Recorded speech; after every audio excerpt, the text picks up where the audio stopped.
નમો ભગવતે વાસુદેવાય.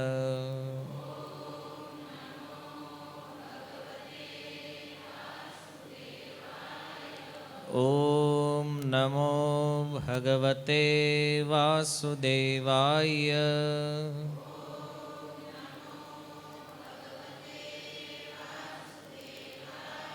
ઓમ નમો ભગવતે વાસુદેવાય.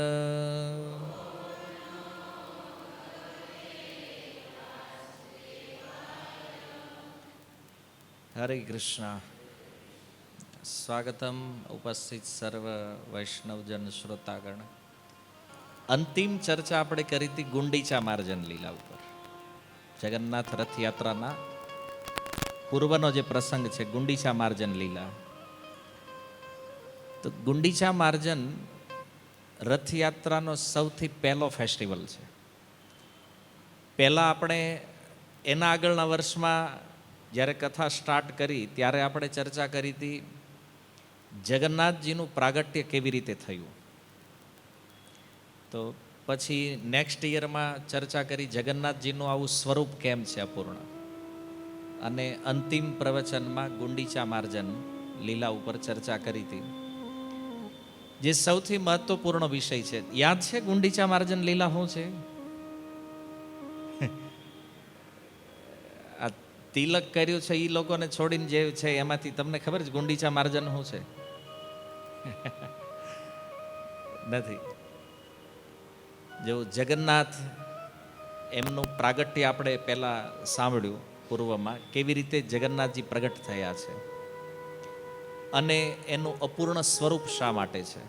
તો એમાં દ્વારિકા લીલા અંતર્ગત ભગવાને જે લીલાઓ કરી, પોતાના ભાવને પ્રગટ કર્યો. તો જગન્નાથજી ભાવનું સ્વરૂપ છે. આમ તો ભગવાનના અનેક રૂપ છે. કૃષ્ણ છે, રામ છે, નરસિંહ છે, વરાહ છે. પણ આ બધા અવતારોથી ભિન્ન એક વિશેષ અવતાર જે ભગવાનનો છે એ જગન્નાથ છે. કારણ કે એમાં ભગવાનનું ઐશ્વર્ય પણ પ્રગટ છે અને ભગવાનનું માધુર્ય પણ પ્રગટ છે.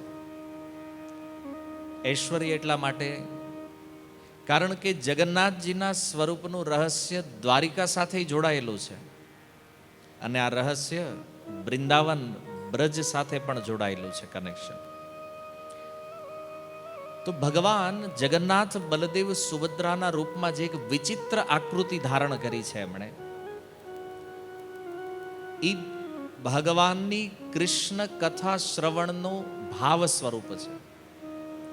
કે કોઈ વ્યક્તિ જ્યારે ભગવાનની કથાને સાંભળે તો ભગવાનની કથા એટલી ઉત્તમ છે, સરસ છે, માધુર્યમય છે કે ભગવાન પણ ભગવાનની લીલાને સાંભળ્યા પછી પોતાને સંયમિત નથી રાખી શકતા. એ ભાવ ઉપર ભગવાનનો કંટ્રોલ નથી.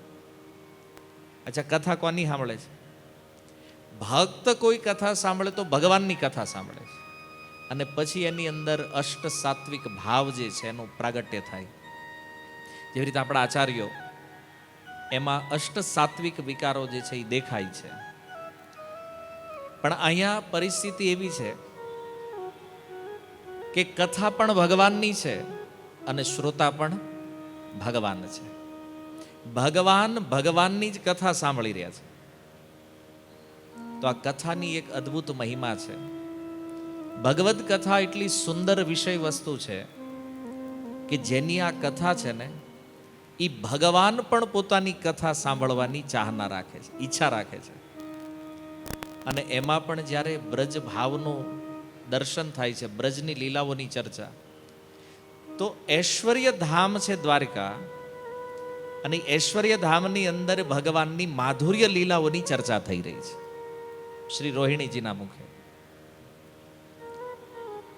હવે એ કથા જ્યારે સાંભળી ભગવાને, તો બલરામજી અને સાથે સુભદ્રા ત્રણેય કથા શ્રવણ કર્યું અને કથા શ્રવણથી જે ભાવ પ્રગટ થયો ભગવાનની અંદર, એ ભાવનું સ્વરૂપ છે જગન્નાથ, બલદેવ અને સુભદ્રા.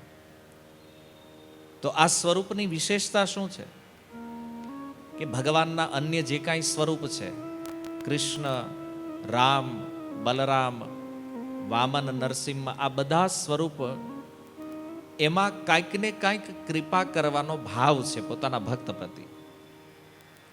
પણ હવે જો આટલા બધા અવતારો છે ભગવાનના, તો એમાં એક પ્રશ્ન થાય કે ભગવાનનું સૌથી દયાળુ સ્વરૂપ કયું છે? સૌથી દયાળુ, સૌથી કૃપાળુ, એનાથી અધર, મતલબ જે કૃપા આ સ્વરૂપ કરે છે એવી અન્યત્ર કોઈ સ્વરૂપ નહીં કરી શકે. આ સ્વરૂપ જગન્નાથ છે. અને એટલા માટે શીલ પ્રભુપાદજીએ આખા વિશ્વની અંદર જગન્નાથજીને પહોંચાડી દીધા. જો ભગવાનનો યશ તો ભગવાન ફેલાવીએ કે પોતાની લીલા દ્વારા, પણ જ્યારે ભગવાનના કોઈ શુદ્ધ ભક્ત ભગવાનના યશને પ્રચારિત કરવાનો સંકલ્પ લે છે, તો એનું સાક્ષાત ઉદાહરણ શીલ પ્રભુપાદ છે કે જેણે, વિચારો, ભારત બહાર જગન્નાથજીને કોઈ ઓળખતું નહોતું. આજે વિશ્વનો એવો કોઈ દેશ નથી જ્યાં રથયાત્રા નથી, હે ને? આખું વિશ્વ જગન્નાથજીની આ કૃપાનો અનુભવ કરે છે. અચ્છા, સૌથી દયાળુ સ્વરૂપ એટલા માટે કે પૂર્વમાં જે ભગવાનના અવતારોના નામ મેં કીધા ને, એના દર્શન કરવા આપણે જવું પડે. આપણે મંદિરે જઈએ તો કૃપા કરે, તો દર્શન થાય. જગન્નાથજી એટલા દયાળુ છે કે એણે જોયું આ સંસારમાં લોકો એટલા વ્યસ્ત છે, એટલા વ્યસ્ત છે કે પોતાના કામકાજમાંથી ફ્રી થઈને મારા દર્શન કરવાની નવરાઈ નથી. હે ને? અઠવાડિયામાં એકવાર મંદિરે જવું તો વિચાર કરે. આમ તો રોજ જવું જોઈએ, પણ સન્ડે એકવાર મંદિરે જવાનું તો વિચાર કરે કેમ થાય, આટલા બધા કામ છે, આપણે મંદિર જઈ શકશું કે નહીં, વિચાર થાય. તો જગન્નાથજીએ જોયું કે ચાલો ભક્તો તો કોઈ પણ રીતે આવી જાય મંદિર, કોઈ ઉત્સવના બાને કે માની લ્યો કોઈ જન્મ દિવસના બાને, એનિવર્સરીના બાને કોઈક તો દર્શન કરવા આવશે. પણ આ દુનિયામાં એવા લોકો છે જેને આખા વર્ષમાં એકવાર સમય નથી મળતો મંદિર આવવાનો, દર્શન કરવાનો. એકવાર ટાઈમ નથી જેની પાસે. ભગવાન કહે તો એની ઉપર હું કૃપા કરીશ, એવા લોકો ઉપર કે જેને મંદિરે આવવાનો સમય નથી, મારા દર્શન કરવાનો સમય નથી, તો ભગવાન કે હું એને દર્શન આપવા માટે નીકળીશ બહાર. તો જગન્નાથજી રથ ઉપર સવાર થઈ બહેન સુભદ્રા અને બલદેવજીને સાથે લઈ અને નીકળે છે ભગવાન આ સંસારના પતિત જીવોને દર્શન આપવા માટે. ભગવાન જોયું છે આની પાસે ટાઈમ નથી, ભલે એ મારી પાસે ન આવી શકે, પણ ભગવાન કે હું તો એની પાસે જઈ શકું છું. આવો વિચાર જે સ્વરૂપની અંદર, આવી કૃપાનું સ્વરૂપ જે સ્વરૂપની અંદર છે ને, એ જગન્નાથ છે. અન્યત્ર કોઈ સ્વરૂપે આજ સુધી આ સાહસ કર્યું નથી. કેવલ જગન્નાથજી એક એવા છે જે નીકળે છે આવા પતિત લોકોને દર્શન આપવા માટે, જે ભગવાનના દર્શન માટે નથી જઈ શકતા. તો ભગવાનની આ કેટલી મોટી કરુણા છે, કૃપા છે, વિચારો. આપણે 2-4 વાર ક્યાંક જાય પછી કઈ કે એને કામ હોય તો આવશે, હવે આપણે શું છે ને વારી. આપણી કૃપા તો એટલી નાની એવી છે, એને ઘડીકમાં ખૂટી જાય. ક્યારેક ક્યારેક ભાવમાં આવે કે આપણે કોઈની ઉપર કૃપા કરવી છે, પણ એ કૃપા એટલી નાની છે જલ્દી ખૂટી જાય છે. જ્યારે ભગવાન માટે શબ્દ છે હે કૃષ્ણ કરુણા સિંધુ. ભગવાન કરુણાના સિંધુ છે. સિંધુ માને અનલિમિટેડ કરુણા છે ભગવાનમાં, એનો કોઈ અંત નથી. એટલા માટે, કારણ કે ભગવાન આ સંસારમાં બધા જીવનું હિત ચાહે છે. ભગવાન ચાહવા છતાં ક્યારેય કોઈ જીવનું અહિત કરતા નથી. આ એનો ગુણ છે ભગવાનનો. અને એ ગુણ આ જગન્નાથ સ્વરૂપમાં પ્રગટ છે. ચાહવા છતાં ભગવાન આ નહીં કરીએ. ભગવાન એવો વિચાર કરે કે મારે આ જીવનું અહિત કરવું છે, એ કરી ન કે સંભવ કેમ? એ છે જ નહીં ભગવાનમાં, એ વસ્તુ જ નથી. એટલા માટે એને કરુણા સિંધુ કહેવામાં આવે છે. જો આ બધા શબ્દો આપણે મંગલાચરણમાં કે ત્યાં રોજ ઉપયોગ કરતા હોય, આપણે એવું સાંભળ્યું છે ભગવાન કરુણાના સાગર છે, પણ કલ્પના કરીએ કે ભગવાનમાં કરુણા કેટલી છે? આપણા મન અને બુદ્ધિની લિમિટથી પર કરુણા છે ભગવાન. આ કરુણાને કોઈ માપી ન હોય કે? તમે વિચાર કરો, અનંત સમયથી જીવ અનેક અનેક શરીરોમાં ભ્રમણ કરે છે. આત્મા જે શરીરોમાં પ્રવેશ કરે ને, ભગવાન પરમાત્મા રૂપે ઈ બધા શરીરમાં જાય છે સાથે. એને શું પડી છે? લક્ષ્મી જ્યારે બેહીને એ મજા ન કરે વૈકુંઠમાં? ગોલોકમાં રાધા રાણી હારે આનંદ કરે, લીલાઓ કરશે. એ બધું કરતા કરતા ભગવાન સંસારના પ્રત્યેક જીવના સાથે રહી, પ્રત્યેક જીવના હૃદયમાં રહી, અને એ જે શરીરમાં જાય, ચાહે મનુષ્ય હોય, પશુ પક્ષી હોય, વૃક્ષો હોય, જળચર, આ બધા શરીરમાં ભગવાન સાથે જાય છે. ભાગવતમાંનો એક સુંદર પ્રસંગ પણ છે ભગવાનની કરુણાને સમજાવવા માટે. પુરંજન ઉપાખ્યાન. રાજા પ્રાચીન બરહીને ઉપદેશ આપવા માટે નારદજી એને આ પુરંજન ઉપાખ્યાન સંભળાવી રહ્યા છે, કથા કહે છે. અને કથામાં નારદજીએ બહુ સુંદર વર્ણન કર્યું છે કે જીવ જે છે એ એક રાજા છે, એનો એક નગરમાં પ્રવેશ છે, એ નગરમાં શરીર છે, અને એમાં એક સુંદર સ્ત્રી સાથે એની મુલાકાત થઈ જાય છે. મતલબ એ સ્ત્રી બુદ્ધિ છે, અને બુદ્ધિ અને આત્મા જ્યારે મળે ત્યારે જીવ માયામાં ફસાય છે, નગરમાં વાસ. અને જ્યારે એ નગરમાં પ્રવેશ કરે છે ને, ત્યારે એ જીવ, મતલબ એ રાજા એકલો નથી, એનું નામ પુરંજન છે. પુરંજન એકલો નથી, એ પુરંજનની સાથે એનો એક મિત્ર પણ હોય છે, અને એનું નામ હતું અવિજ્ઞાત. આ બેના નામના સુંદર અર્થો છે. અવિજ્ઞાત માને એને કોઈ જાણતું નથી, વિજ્ઞ માને જાણવું, અમાને નહીં, મતલબ એને નથી જાણતા કોઈ, એવો એક મિત્ર છે. તો આ પુરંજન અને અવિજ્ઞાત બે એક સાથે નગરમાં પ્રવેશ કરે છે. પણ જ્યારે એ સ્ત્રી મળે છે ને, ત્યારે આ પુરંજન જે છે ને એના મિત્રને ભૂલી જાય છે. પછી તો એ નગરમાં એ સ્ત્રીઓ સાથે ભોગમાં લાગ્યો, અને ચંડવેગ નામનો એક વ્યક્તિ નગર ઉપર આક્રમણ કરે છે. એ છે કાળ. આ એક રૂપક કથા છે. કાળનું જ્યારે આક્રમણ થયું, આખું નગર બળવા લાગ્યું, માને શરીર જ્યારે બળે છે, ત્યારે એ રાજા પુરંજન જે છે એ ત્યાંથી નીકળે છે. એનો પાછો બીજો જન્મ થાય, કારણ કે સ્ત્રીમાં આસક્તિ હતી ને, તો બીજા જન્મમાં એ સ્ત્રી બને છે. પછી પાછા એના વિવાહ થયા. વિવાહ થયા એટલે પતિનું મૃત્યુ થયું, અને પતિનું જ્યારે મૃત્યુ થયું તો સતી થવા માટે જ્યારે આ જાય છે પુરંજન, જે રાજકુમારી છે, સ્ત્રી છે, અને એ સમયે એનો આ મિત્ર જે છે અવિજ્ઞાતી આવે છે ત્યાં, અને એને સમજાવે છે કે હું તારો મિત્ર છું, તને છોડીને કઈ ગયો નથી, હું, તું મને ભૂલી ગયો છે. મતલબ જીવ ભગવાનને ભૂલી ગયો છે. નહીતર આપણે જાણીએ છીએ કે જીવથી સૌથી વધારે નિકટ રહેવા વાળું કોઈ તત્વ છે તો એ ભગવાન છે. આત્માથી પરમાત્મા જેટલા નજીક છે આટલું અન્ય કોઈ તત્વ નથી.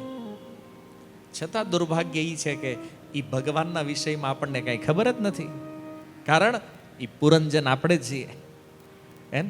અને અવિજ્ઞાત જે છે એ પરમાત્મા છે, ભગવાન છે આપણી સાથે, એકદમ નિકટ છે.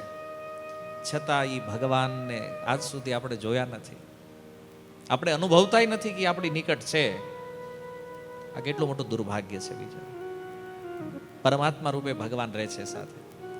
નારદ મુનિ આ કથા દ્વારા સમજાવી રહ્યા છે રાજા પ્રાચીન બરહીને. મિસ્ટેક ક્યાં કરીએ છીએ આપણે, ભૂલ ક્યાં કરીએ છીએ? તો કરુણા કેટલી છે. મનુષ્ય શરીરમાં આવ્યા તો ભગવાન ત્યાં પણ સાથે છે. કોઈ જળચરના શરીરમાં ગયા તો ભગવાન એમાં પણ સાથે છે. કોઈ કીટ પતંગના શરીરમાં ગયા તો ભગવાન એમાં પણ સાથે છે. કોઈ વૃક્ષના શરીરમાં ગયા તો ભગવાન એમાં પણ સાથે છે. ભગવાન ક્યારે એવું નથી કહેતા કે આ તો આટલા ગંદા શરીરમાં જઈ રહ્યો છે તો હું શું કામ જાવ એની યારે.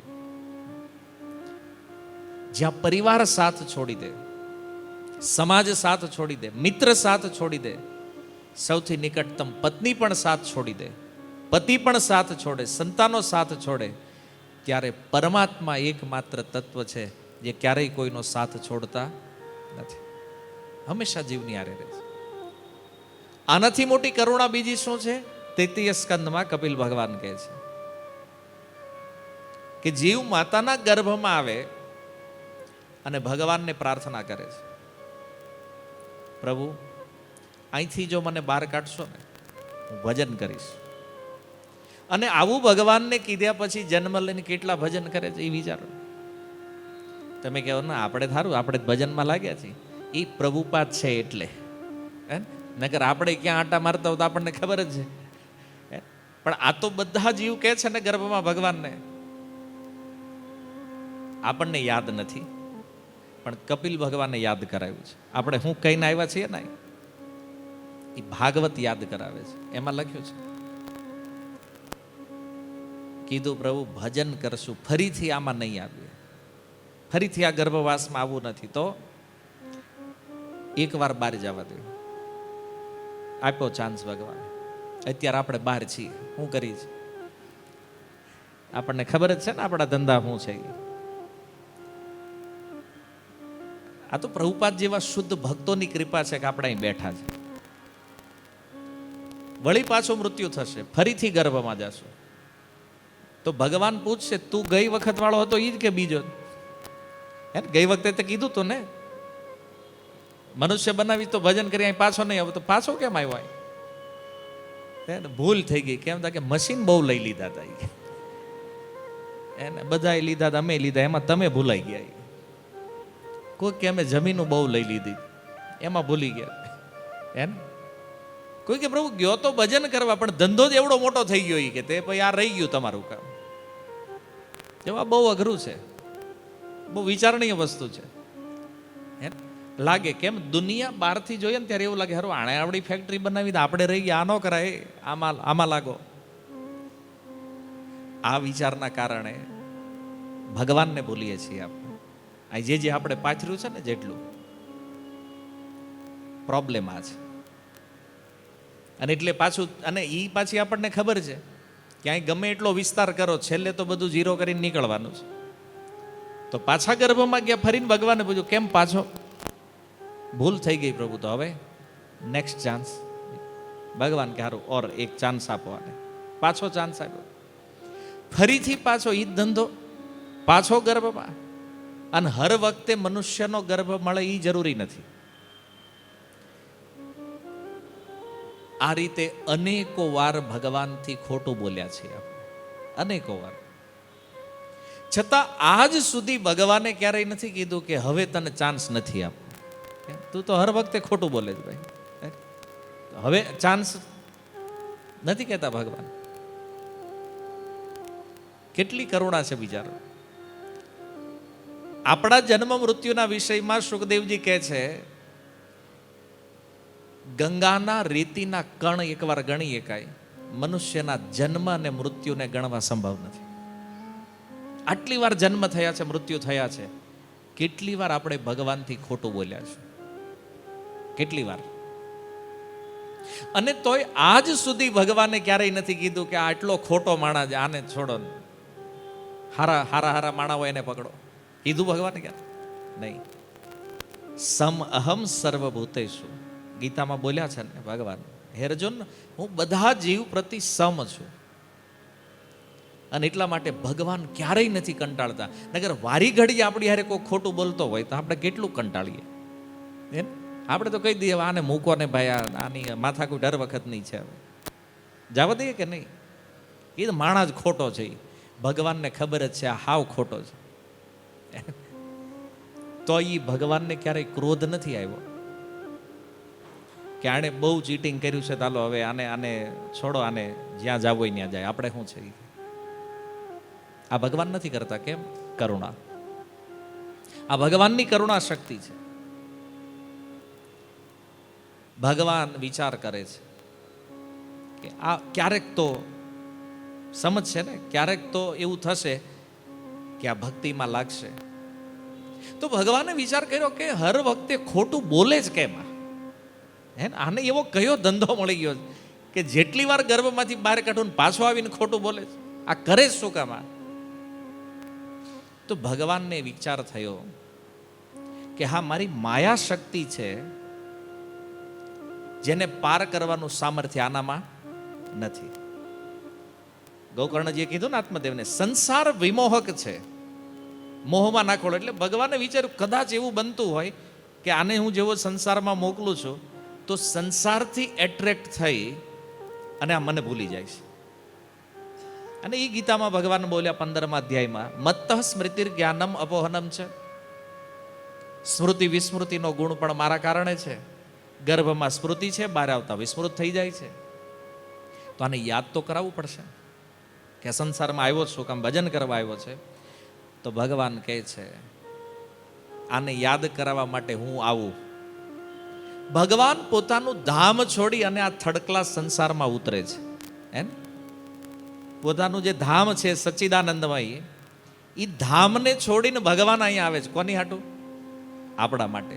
અહીંયા આવીને લીલા કરું, દેખાડું તો ખબર પડે કે હું છું. નકર આને કહે કોણ કે મારું ભજન કરવાનું છે? તો ભગવાન પોતાના ધામથી નીચે ઉતરે છે આપણા માટે. અહીંયા લીલાઓ કરે છે આપણા માટે. કેમ? તો કે આ લીલા કથાઓનું ચિંતન, સ્મરણ, મનન કરી અને જીવ સમજીએ કે મારું ભજન કરવાનું છે, એટલે એ સંસારમાં આવ્યો છે. કેટલી મોટી કરુણા છે. એમ આપણે એમ કહીએ અંબાણીને અહીંયા આવો તો તમે એકાદ વાર શુક્રવારે આવે? હે, નો આવે. આ અનંત લક્ષ્મીના સ્વામી છે. હે ને, લક્ષ્મી સહસ્ત્ર શત સંભ્રમ સેવ્ય માનમ. એ અનંત લક્ષ્મીના સ્વામી એ પોતાનું વૈકુંઠ ગોલોક છોડીને અહીં ઉતરે છે. આ ભગવાનની કરુણા છે. ઉતર્યા, લીલાઓ કરી, પાછા ગયા, તોય ભગવાનને થયું હવે તો લાગશે આપણા. કારણ કે મેં આટલી લીલાઓ કરી, મારા ગ્રંથો લખ્યા છે, કથાઓ કરી, તો ભગવાન ગયા આમાં કઈ ખાસ ફેર ન પડ્યો પાછો. તો ભગવાને વિચાર કર્યો આને લાવવો કેવી રીતે પાછો હજી? તો ભગવાને શું કર્યું? પોતાના ભક્તને મોકલ્યા. ભગવાનને પોતાનાથી વધારે વિશ્વાસ એના ભક્ત ઉપર છે. તો એને થયું કે આ મારું તો નહીં માને, એના લેવલના માણા મોકલું, એની હારે રહેતા હોય, એના સમાજમાં રહેતા હોય. તો ભગવાને પોતાના ભક્તોને પ્રગટ કર્યા સંસારમાં. કેમ? આ લોકો પ્રચાર કરશે અને બધાને કહેશે ભગવાન આ છે, એની ભક્તિ કરો. હે ને, ગોપીઓએ જે ગોપી ગીતમાં કીધું, ભુવી ગૃણંતી તે ભૂરિદા જના. આ સંસારમાં સૌથી શ્રેષ્ઠ વ્યક્તિ છે જે ભગવાનને આપે છે. ભૂરિદા જના, સૌથી મોટો ઉપકારી છે જે ભગવાનની કથાઓને આપે છે. એ ભક્તોને મોકલ્યા. તોય ભગવાનને થયું કે હજી કામ બરાબર હાલતું નથી જેવું હાલવું જોઈએ. કેમ? તો કે ભક્ત તો છે અને હું અહીં રિટર્ન વી આવ્યો છું પાછો. તો ભગવાને નક્કી કર્યું કે હવે સંસારમાં ઉતરવું છે પણ પાછું નથી જવું રિટર્ન. કેમ? તો કે ભક્ત છે તો ભગવાન નહીં હોવા જોઈએ ને. કારણ કે ભગવાન જ્યારે સામે હશે તો વિશ્વાસ કરશે ને લોકો. તો ભગવાન પોતાનું સર્વસ્વ ત્યાગ કરીને આ સંસારમાં આવીને બેઠા છે જગન્નાથજીના રૂપમાં. કારણ કે જગન્નાથજી છે એ સાક્ષાત ભગવાન છે. કળિયુગમાં કોઈને એવો વિચાર થાય કે મારે લાઈવ ભગવાન જોવા છે, લાઈવ ભગવાનનું દર્શન કરવું છે, તો એ કોણ છે? જગન્નાથજી છે. એકમાત્ર લાઈવ ભગવાન. બ્રહ્માજીના 50 વર્ષ સુધી હવે જગન્નાથજીના રૂપમાં રહે ભગવાન. કારણ કે તમે કથા પહેલા સાંભળી છે ને, પૂર્વના 50 વર્ષ નીલમાધવ રૂપમાં રહે છે અને હવેના 50 વર્ષ જગન્નાથજીના રૂપમાં છે. તો સાક્ષાત ભગવાન અહીંયા વિદ્યમાન રહે છે. પ્રમાણ આપવા માટે હું છું. દુનિયામાં ગમે એવો મોટો નાસ્તિક હોય, એકવાર જગન્નાથપુરી લઈ જાઓ, શ્રદ્ધા તો ભગવાનમાં થઈ જાય. કોઈ એમ કહેતા કે અમે મોટા નાસ્તિક છીએ, એકવાર એને જગન્નાથજીના દર્શન કરાવો. તો વિચાર કરો, એક જીવના કલ્યાણ માટે ભગવાને કેટલી કેટલી લીલાઓ કરી છે. ક્યાંથી ભગવાને આખું સ્ટ્રક્ચર ગોઠવું વિચારો. અવતારો લીધા, લીલાઓ કરી, ગ્રંથો લખાવ્યા, ભક્તોને મોકલ્યા અને છેલ્લે પોતે જ આવીને સ્થિત થઈ ગયા અહીંયા કે મારું દર્શન કરો અને મારી પાસે પાછા આવો. આ બધું કરવાનું કારણ શું છે ખબર? આપણે જે ભગવાનને ભૂલી ગયા છીએ ને, બસ એ ભગવાન સાથે આપણો સંબંધ પાછો જોડાઈ જાય એના માટે ભગવાને આ કરુણા કરી છે. હા તો ભાઈ તમને ઉપર એક મોટી લીલાઓ બતાવી કે જે આપણે મંગલાચરણમાં બોલીએ છીએ ને, હે કૃષ્ણ કરુણા સિંધુ. એ કૃષ્ણની કરુણા કેટલી છે, કલ્પના કરી શકો છો?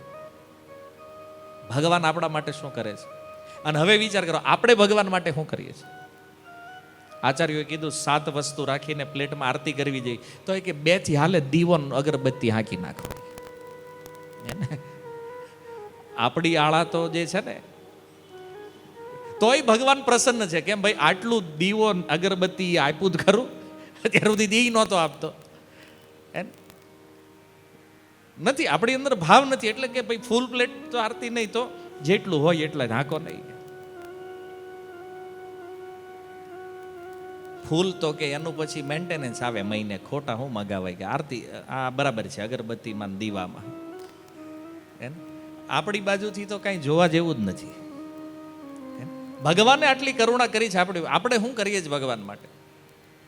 થોડી ઘણી ભક્તિ કરવી તો એનો અહમ ચડી જાય, હો અમે બહુ સારા ભક્ત છીએ, અમે મહાન ભક્ત છીએ, અમારાથી શુદ્ધ ભક્ત કોઈ નથી. હજી તો એમાંથી બહાર નથી નીકળ્યા. 2-5 માળા વધારે કરવા માંડે તો ઊંચા માંડે હાલવા. કેમ? ઓલા હોળ કરે એમ બત્રી કરવી. ભગવાને આટલું કર્યું છે આપણા માટે, તો કોઈ દિવસ ભગવાને નથી કર્યું કે આ મેં કર્યું છે તમારા માટે. ભગવાન નથી કહેતા. એના ભક્તોએ આ કરુણા બતાવી ભગવાનની. આટલી કરુણા છે. અને એ કરુણાની સાક્ષાત મૂર્તિ જે છે એ જગન્નાથ છે. ભારત વર્ષમાં જન્મ લઈને જેણે જગન્નાથજીનું દર્શન નથી કર્યું, સમજી લો આનું તો જીવન જ ફેલ છે. ભારત વર્ષમાં જન્મ લઈને જગન્નાથજીનો પ્રસાદ જેણે નથી ખાધો, આની જિંદગી ફેલ છે. લાઈવ ભગવાન અને લાઈવ મહાપ્રસાદ, અને આને ખાધ્યા વગર જો મરી જાય તો આનાથી મહામૂર્ખ માણા બીજો કોણ હોય? જે સ્વરૂપ વૈકુંઠમાં છે ને, એ જ કૃષ્ણ જગન્નાથ છે. એક આચાર્ય પોતાના ભજનમાં લખે છે, જય ગૌર સૈ કૃષ્ણ સૈ જગન્નાથ. જે ગૌર, જે ચૈતન્ય મહાપ્રભુ છે ને, કોણ છે મહાપ્રભુ? બોલે કૃષ્ણ. જય ગૌર સૈ કૃષ્ણ, એ કૃષ્ણ છે. સૈ જગન્નાથ, અને એ જ કૃષ્ણ કોણ છે? જગન્નાથ છે. તો વાત આપણે એ કરતા હતા કે જગન્નાથજી સૌથી દયાળુ સ્વરૂપ છે. એટલા માટે હવે એ ભગવાન બેઠા પોતાના સ્થાનમાં મંદિરમાં, તોય એણે જોયું કે આવવા જોઈએ એટલા હજી પવિત્ર થવા આવતા નથી અહીંયા. હે ને, આટલા બધા જીવ જે પૃથ્વી પર છે તો જેટલું પાવન થવું જોઈએ તે આવતા નથી. તો ભગવાનને કીધું હવે એ નથી આવતો તો હું બહાર નીકળું છું. હે ને, અને કહીએ કે અનલિમિટેડ કરુણા કરી છે ભગવાને. નગર સાંભળ્યું કોઈ દી મંદિરમાં જે પ્રાણ પ્રતિષ્ઠા જેની થઈ છે, એ શ્રી વિગ્રહ કોઈ દી બહાર નીકળ્યા છે મંદિરમાંથી? તમે રાધા દામોદરને કોઈ દી જોયા છે બહાર નીકળતા? નહીં નીકળ્યા.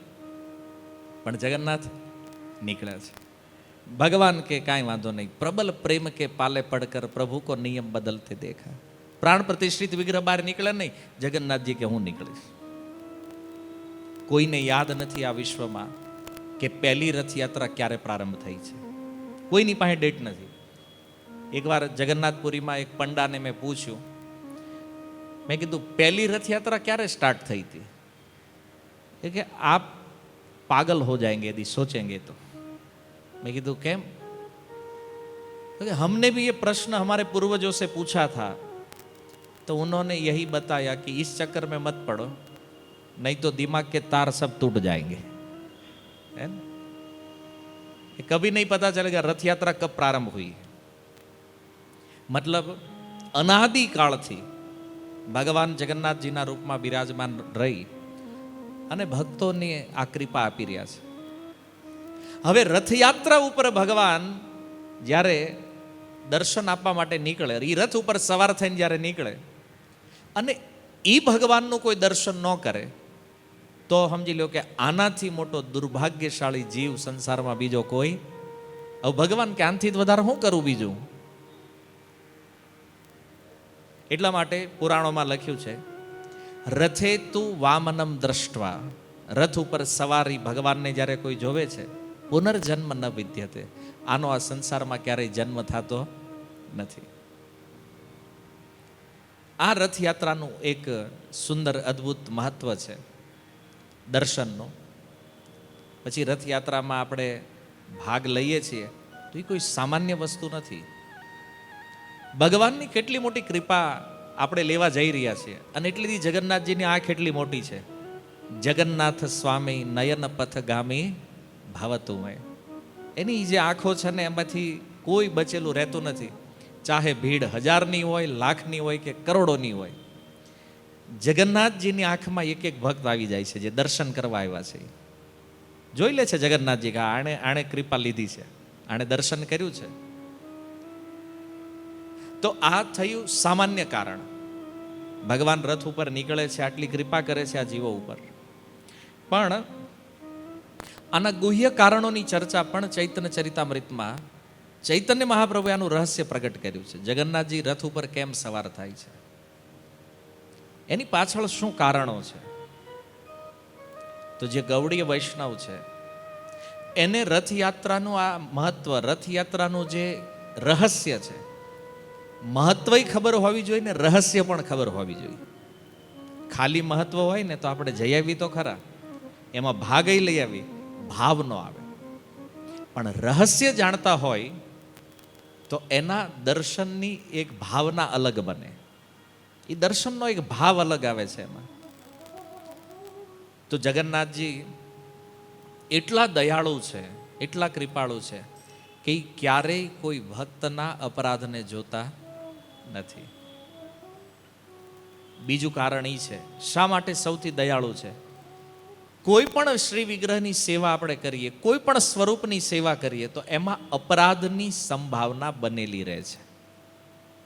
રાધા કૃષ્ણની સેવા માટે તમે કોઈ પણ સિનિયરોને પૂછશો ને તો ના જ પડશે તમને. પહેલા એ રહેવા દો. કેમ? બોલે એમાં સેવા અપરાધ બહુ વધારે થવાની સંભાવના છે. એ વિગ્રહ રહેવા દો. તો કોની સેવા કરવી છે? બોલે ગૌર નિતાઈની સેવા કરો. કેમ? એ ઈઝી છે અને એમાં અપરાધની સંભાવના ઓછી છે. હાવ નથી એવું નથી, અપરાધ એમાં થશે પણ એમાં ઓછા છે. એમ કોઈ પણ સામાન્ય વ્યક્તિ ગૌર નિતાઈની સેવા કરીને આગળ વધી શકે. અચ્છા, ત્રીજી વસ્તુ, તો કોઈ પૂછે હાવ અપરાધ ન લેવા હોય તો બોલે જગન્નાથજી લાવો. કેમ? હાવ આપણા પર્સનલ ભગવાન. જ્યારે જમાડો ત્યારે જમે, જે જમાડો એ જમે. સેવા કરો તોય ભલે, ન કરો તોય ભલે. કોઈ દિવસ વિચાર કરે જ નહીં કે આણે મારો અપરાધ કર્યો છે. કોઈ દિવસ દંડ આપતા જ નથી ક્યારેય. દંડ માને અપરાધ નથી સ્વીકાર કરતા ભગવાન. જગન્નાથજીની સેવામાં કોઈ અપરાધ છે જ નહીં. છતાં ક્યારેક ક્યારેક જોઈએ ભક્તોમાં તો આ ઓછું પસંદ કરે જગન્નાથજીને. હું કામ? થોડાક વિચિત્ર લાગે છે એટલે જોવામાં. એ એટલા માટે કારણ કે જગન્નાથજીની કથા જ્યાં સુધી સાંભળી નથી એમ ત્યાં સુધી મનમાં એવી ભાવના બનેલી રહે કે આવું સ્વરૂપ કેમ હશે. પણ કથા જગન્નાથજીની સાંભળે કે આવું સ્વરૂપ કેમ થયું, પછી એને ખબર પડે આની જ કરાય, આ જ સ્વરૂપ લાવવા જેવું છે એને. તો કોઈ પણ પ્રકારના અપરાધને જગન્નાથજી ગ્રહણ કરતા નથી, ચાહે સેવા અપરાધ હોય કે બીજો કોઈ પણ અપરાધ હોય. અને એટલા માટે જગન્નાથજી મોટા ભાગના ભક્તો જે છે, વૈષ્ણવો જે છે, એની પહેલી પસંદ છે. કળિયુગમાં તો આપણે એ જ ગોતવું પડે ને જેમાં અપરાધ ન લાગતો હોય. કારણ કે ઓલરેડી આપણી પાસે આપણું બેલેન્સ એટલું છે કર્મોનું, અને એમાં જો વળી અપરાધનું વધી જાય તો વળી પાછું બેલેન્સ એટલું મોટું થાય કે ભોગવતા ભોગવતા અનેક જન્મો નીકળી જાય. એટલે આપણા માટે તો બેટર એ છે કે કયું સ્વરૂપ જે સેવામાં સરળ છે, જેની અરે સંબંધ બનાવવો સરળ છે, જેનું ભજન સરળ છે એ જગન્નાથજી છે. કોઈ નિયમ જ નહીં, જેમ સેવા કરો એમ સ્વીકારે. છતાં ભક્તો પાંચરાત્રિક વિધિ અનુસાર જગન્નાથજીની સેવા પૂજા કરે છે. પણ માની લો એમાં પણ કોઈ અપરાધ થઈ ગયો, કોઈ ગડબડ થઈ ગઈ, તો જગન્નાથજી અપરાધ જોતા નથી. અને અપરાધ જ્યારે ન જોવે ને ભગવાન, ત્યારે આપણો સેવા ભાવ પણ વધી જાય. આપણી સેવાની ભાવના ડબલ થઈ જાય કે સારું છે, આમાં અપરાધ નથી, તો આપણે ઇઝી સેવા કરશું. રિલેક્સ થઈ જાય ને વ્યક્તિ. તમે માની લો 15-20 લાખની ગાડી ચલાવતા હોય અને અચાનક કોઈ મર્સિડીઝ આપી દે તો એ 15-20 લાખની ગાડીમાં જેટલા કમ્ફર્ટ હોય, આપણે ગમે ત્યાં કાવું મારી દે, ગમે ત્યાં ટર્ન લઈ લે, ગમે ત્યાં બ્રેક મારે, એમાં વાંધો ન હોય. અને મર્સિડીઝ હાથમાં આવે તો ધીમે ધીમે હાંકે ધ્યાનથી. કેમ? કંઈક અડી ન જાય. કેમ કે આપણી નથી ભાઈ, કોકની છે. ને આની તો લાઇટ 10-15 હજારની થાય, કંઈક ફૂટી જાય તો તો બીક રહે ને, સાવધાની. એમ એ અન્ય જે સ્વરૂપ છે ને ભગવાનના, એ બધા મર્સિડીઝ BMW ઉપર જેવા છે. એને બહુ ધ્યાન રાખવું પડે કે આમાં કંઈક થઈ ન જાય આમ તે. પણ જગન્નાથજી મતલબ ભક્તો સાથેનું એકદમ નિકટ ભાવવાળું સ્વરૂપ છે. જગન્નાથજીએ કીધું મારી પાસે પાછા મોકલવાનું છે જ નહીં, કાંઈ જાવ એમ, બધા માટે આવો, મોસ્ટ વેલકમ. જગન્નાથજી બધાને સ્વીકારે છે, કોઈ ના કહેતા જ નથી. જો જગન્નાથપુરીમાં તમને ખ્યાલ હશે, ત્યાં એકાદશી પણ નથી કરતા. જગન્નાથજીની જે સેવા કરે છે ને, જે પંડાઓ છે, ત્યાંના જે પ્રોપર લોકો છે જગન્નાથપુરીના, આ લોકો એકાદશી નથી કરતા. અને ત્યાં જઈને કોઈ દી પૂછતા નહીં હું કામ નથી કરતા. નકર જે પંડા પાસેથી સાંભળો છો ને તમે, એ પછી બીજી વાર નહીં જાઓ કદાચ પૂરી તમે. પણ ઘણા લોકોને આશ્ચર્ય થાય કે જગન્નાથપુરીની અંદર એકાદશી કેમ નથી કરતા. તો નહીં કરવાનું કારણ છે કે એ ભગવાન હારે ડાયરેક્ટ સેવાથી સંબંધિત છે. એ ભગવાનને પોતાના માને છે અને જગન્નાથજી એને પોતાના માને છે. તો જગન્નાથજીનું સ્વરૂપ જ છે મહાપ્રસાદ દેવા માટે. તો જગન્નાથજીએ કીધું કે આપણો પ્રસાદ એકેયથી રોકાવો ન જોઈએ. તો જગન્નાથજીએ આપી દીધું છૂટ. એકાદશી બધા માટે ફરજિયાત છે, પણ જગન્નાથજીના ભક્તો માટે એકાદશીનું પણ વિધાન નથી. એકાદશીને પુરીમાં બંદી બનાવી લીધી. તો ઘણા કે એ સારું, તો ન્યા વહી જવા જેવું છે. એમ આ હર 15 દિવસે માથાકૂટ આપણે આવે પાછી, એવું નથી. આપણા આચાર્યો ગયા જ્યારે જગન્નાથપુરીમાં, તો એમણે એકાદશી વ્રતનું પાલન કર્યું છે. ત્યાંના જે પ્રોપર લોકો છે, જે ધામવાસીઓ, એના માટે નથી એકાદશી. આપણે અહીંથી જે ગયા છીએ આપણા માટે તો એ નિયમ છે, એકાદશી વ્રતનું પાલન કરવું જોઈએ. તો સિદ્ધાંત એ છે કે પુરીમાં એ લોકો એકાદશી નથી કરતા તો એને કોઈ દોષ પણ નથી. શાસ્ત્રમાં લખ્યું છે એકાદશી કરવી જોઈએ, ભલે શાસ્ત્રમાં લખ્યું હોય, પણ જગન્નાથજી અને એના ભક્તોનો સંબંધ એ શાસ્ત્રના વિધાનથી પણ પર છે. અને એટલા માટે એકાદશીની આ બંદી છે. ભગવાને બાંધી દીધી એકાદશીને. અહીંયા નહીં હાલે કાંઈ તારું. કેમ? તો કે અહીંયા હું અને મારા ભક્તો છે. કારણ કે જગન્નાથજી ભગવાન કૃષ્ણનું બાળ સ્વરૂપ છે. તો ત્યાં તો ભગવાન કહે છે હું ખાવા માટે તો આવ્યો છું અહીં, તો આ પ્રોગ્રામ આપણે બંધ રાખવાનો થતો નથી. વિચાર કરો કેટલો નિકટતમ સંબંધ છે, કેટલું નજીક માને છે જગન્નાથજી પોતાના ભક્તોને. અને ઘણી લીલાઓમાં ભગવાને સાબિત કરી દીધું કે એ પોતાના ભક્તોથી કેટલો પ્રેમ કરે છે. એટલા માટે ત્યાં નિયમ કોઈ લાગુ પડતા નથી, અપરાધ કોઈ લાગુ નથી. અને ઘણીવાર એ પંડાનું આચરણ, એનું વર્તન જોવે ને, તો આપણે અહીં ગુજરાતથી ગયા હોય એટલે મગજ તો દોડાવવાનું જ હોય આપણે. એટલે જોઈને જ વિચારમાં પડે આવડા કેમ આમ કરે છે. આપણે કથામાં સાંભળીને આવ્યા, આનું કેમ આચરણ આવું છે. આપણે તો એ દ્રષ્ટિ આપણી ત્યાં લાગે. પણ જુઓ જગન્નાથજી નહીં હાલે છે. માની લો પાન ખાતા ખાતા કોઈ પંડા ભગવાનનો શ્રૃંગાર કરતા હોય, તો આપણે અહીં જોવે તો કે હાલે આ પાન ખાતો ખાતો સેવા કરે છે. એમ પણ જગન્નાથજી ત્યાં સ્વીકારે છે, હા એ પાન ખાવાળો મારા હાલ છે, કે વાંધો નહીં આવા દે. વાત સમજાય છે? ડાયરેક્ટ જોડાયેલા છે ભગવાન સાથે. અને એટલા માટે આજ સુધી કોઈ આચાર્યએ સાહસ નથી કર્યું જગન્નાથપુરીની સેવા કે એની પરિપાટીને ચેન્જ કરવાનું. કે હાલો ભાઈ આ બધું નહીં હાલે. એકાદ બે વાર ટ્રાય થયેલી, પણ જગન્નાથજીએ પરચો આપી દીધો એટલે બાદ બધું હરખું હાલવા માંડ્યું એમને. વાત સમજમાં આવે છે? એટલો અંતરંગ સંબંધ છે જગન્નાથજી સાથે. કદાચ ચૈતન્ય મહાપ્રભુ એટલે જ જીવનના અંતિમ 18 વર્ષ મહાપ્રભુ જગન્નાથપુરીમાં રહ્યા છે. જો વૃંદાવનની અંદર એ માધુર્ય રસનું પ્રાગટ્ય પણ મહાપ્રભુથી થયું છે. એ રસને સંસારમાં પ્રચારિત પણ મહાપ્રભુએ કર્યો છે. છતાં જ્યારે વાત રહેવાની આવી તો મહાપ્રભુ જગન્નાથપુરીમાં રહ્યા છે. આમ તો જેવી રીતે મહાપ્રભુ કૃષ્ણ અને જગન્નાથ એમાં કોઈ અંતર નથી, એમ વૃંદાવન, જગન્નાથપુરી અને માયાપુર આમાં પણ કોઈ અંતર નથી. ત્રણે ત્રણ વૃંદાવન છે, ત્રણે ત્રણ બ્રજ ભાવ છે. પણ મહાપ્રભુએ 18 વર્ષ જગન્નાથપુરીમાં વાસ કર્યો છે. જગન્નાથજીનું દર્શન અને અંતિમ લીલા પણ મહાપ્રભુએ એટલે પોતાનું જે સ્વરૂપ છે એ જગન્નાથજીમાં વિલીન કરી દીધું. જગન્નાથજીને એ શ્રી વિગ્રહમાં સમાઈ ગયા મહાપ્રભુ. આમ તો જ્યાં જ્યાં ભક્તો હતા ત્યાં બધાએ જોયું, જ્યાં ટોટા ગોપીનાથમાં જે બેઠા હતા એને જોયું, એમાં મહાપ્રભુ ગયા છે. જે શ્રી વિગ્રહ સોનાર ગૌરાંગમાં જે હતા તો બધાએ આ લીલા લાઈવ જોઈ છે, જે સ્થાનમાં હતા એણે. તો કહેવાનું કે મહાપ્રભુનો એક અદ્વિતીય પ્રેમ હતો જગન્નાથજીની અંદર. અને એ જ પ્રેમને આ સંસારને બતાવવા માટે, એ પ્રેમને શીખવવા માટે, પ્રેમનું દાન કરવા માટે મહાપ્રભુ અહીંયા પ્રગટય થયા અને જગન્નાથપુરીમાં વાસ કરી અને જગન્નાથજીની દિવ્ય મહિમાને મહાપ્રભુએ પ્રગટ કરી છે.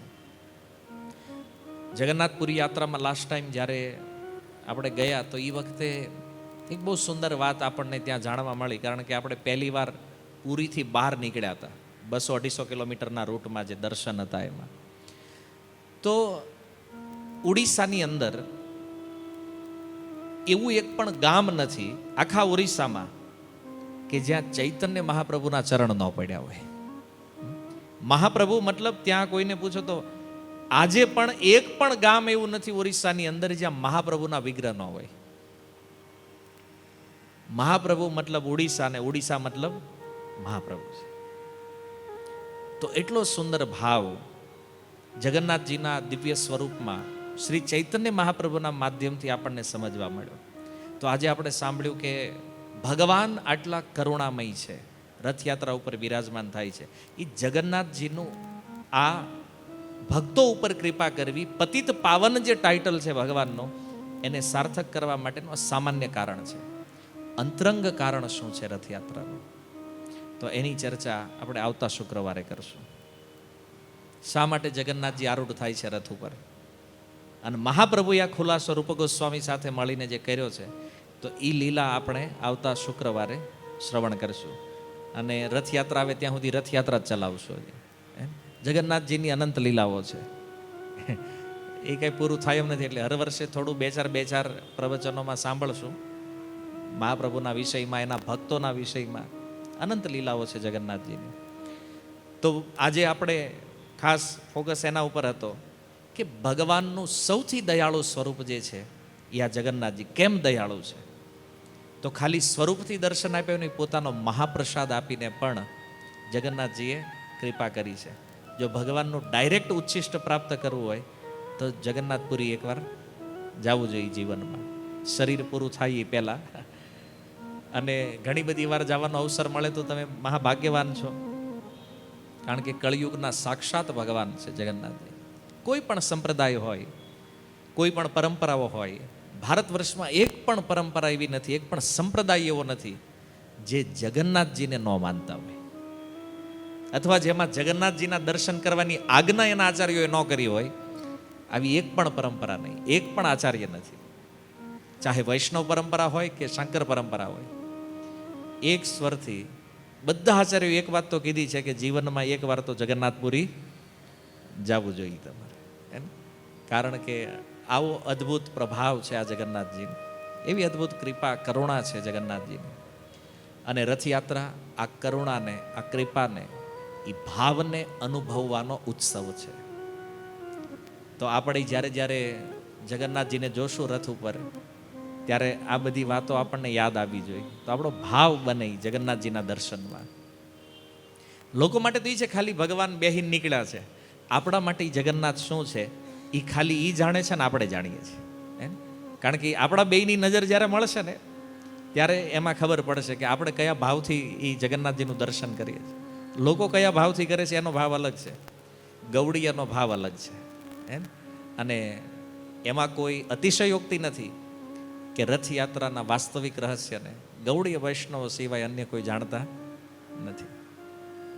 કારણ કે ચૈતન્ય ચરિતામૃત જેણે નથી વાંચ્યું એને જીવનમાં ક્યારેય નહીં ખબર પડે કે આ રથયાત્રા ખરેખર છે શું. એવો અદ્ભુત દિવ્ય ભાવ કરી ચૈતન્ય મહાપ્રભુએ પ્રગટ કર્યું છે ને રૂપ ગોસ્વામી આગળ. તો એની ચર્ચા આપણે આવતા શુક્રવારમાં કરીશું. હરે કૃષ્ણ. શીલ પ્રભુપાદ કી નિતાય ગૌર પ્રેમાનંદે.